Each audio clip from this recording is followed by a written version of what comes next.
አንድ ሀብታም ሰው መስኮቱን ተመለከተና አንድ ሰው አንድ ነገር ከቆሻሻ መጣያው ውስጥ ሲመርጥ አየ።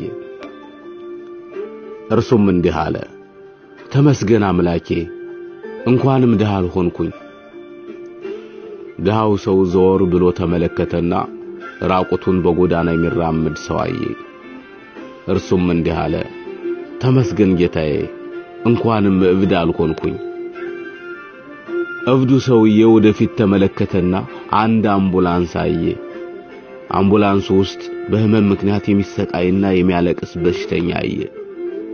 እርሱም እንዲህ አለ፣ ተመስገን አምላኬ፣ እንኳንም በሽተኛ አልሆንኩኝ አለ። ከዚያም የታመመው ሰውዬ በሆስፒታል ውስጥ የሞተውን ሰው ሬሳ ተመለከተና ተመስገን አምላኬ፣ እንኳን አልሞትኩኝ፣ ምክንያቱም የሞተ ሰው ፈጣሪን አያመሰግንምና። ዛሬ ስለ ሁሉም የፈጣሪን በረከቶችና ምህረት ለምን አናመሰግንም? ሕይወት ምንድነው? ሕይወት በተሻለ መንገድ ለመረዳት ወደ 3 ቦታዎች መሄድ አለብን።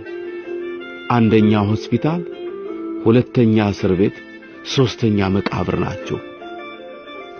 በሆስፒታሉ ውስጥ ከጤና በላይ ምንም ነገር እንደሌለ ትገነዘባለህ። በእስር ቤት ነፃነት በጣም ውድ ነገር እንደሆነ ትገነዘባለህ። በመቃብር ውስጥ ሕይወት ምንም ዋጋ እንደሌለው ትገነዘባለህ። የዛሬ የምንሄደው መንገድ የነገ ሕይወታችን መሰረት ነው። ስለዚህ ትሁትና መስጋኝ ሁን።